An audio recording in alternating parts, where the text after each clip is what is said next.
Beli ikan penguasa Danau Toba, super jumbo ukuran 7 jarian.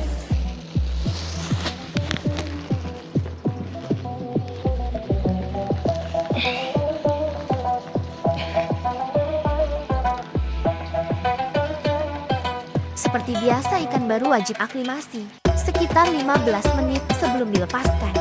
Ikan ini merupakan ikan invasif, penguasa di daerah Danau Toba. Dan sudah meresahkan karena sudah merusak ekosistem ikan endemik.